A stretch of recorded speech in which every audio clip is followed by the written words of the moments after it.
ତୁମେ ପୂର୍ଣ୍ଣିମାର ଶୀତଳ ରାତି, ମୁଁ ବୈଶାଖର ପ୍ରଚଣ୍ଡ ତାତି। ତୁମେ ଚିର ସବୁଜ ଉପବନ, ତୁମେ ଚିର ସବୁଜ ଉପବନ, ମୁଁ ଶୂନ୍ୟ ଶୁଷ୍କ ମୋର ଉଦ୍ୟାନ। ତୁମେ ଗଭୀର ସମୁଦ୍ର ଅତଳ, ମୁଁ ଶୁଖିଲା ନଈ ଉପକୂଳ।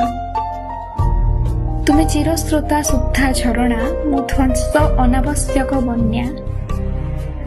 ତୁମେ ଦୁଃଖରେ ଆଶାର ପ୍ରଦୀପ, ମୁଁ ଖୁସିରେ ସାଜେ ଖାଲ ଢିପ। ତୁମେ ଜ୍ଞାନ ରୂପରେ ବିଦୁଷୀ, ମୁଁ କଳଙ୍କିତ ଅଜ୍ଞାନ ଋଷି। ତୁମେ ବର୍ତ୍ତମାନର ଭବିଷ୍ୟତ, ତୁମେ ବର୍ତ୍ତମାନର ଭବିଷ୍ୟତ, ମୁଁ ବର୍ତ୍ତମାନ ଇତି ଅତୀତ। ତୁମେ ନଅରର ରାଜକୁମାରୀ, ମୁଁ ଖୋଲା ଆକାଶର ଭିକାରୀ। ତୁମକୁ ପାଇବାର ସ୍ୱପ୍ନ ରହେ ଅଧା, ଦୂରତା ଆମର, ମୁଁ ଆକାଶ ତୁମେ ବସୁଧା। କହିଲ ପ୍ରେମ କ'ଣ ସମ୍ଭବ?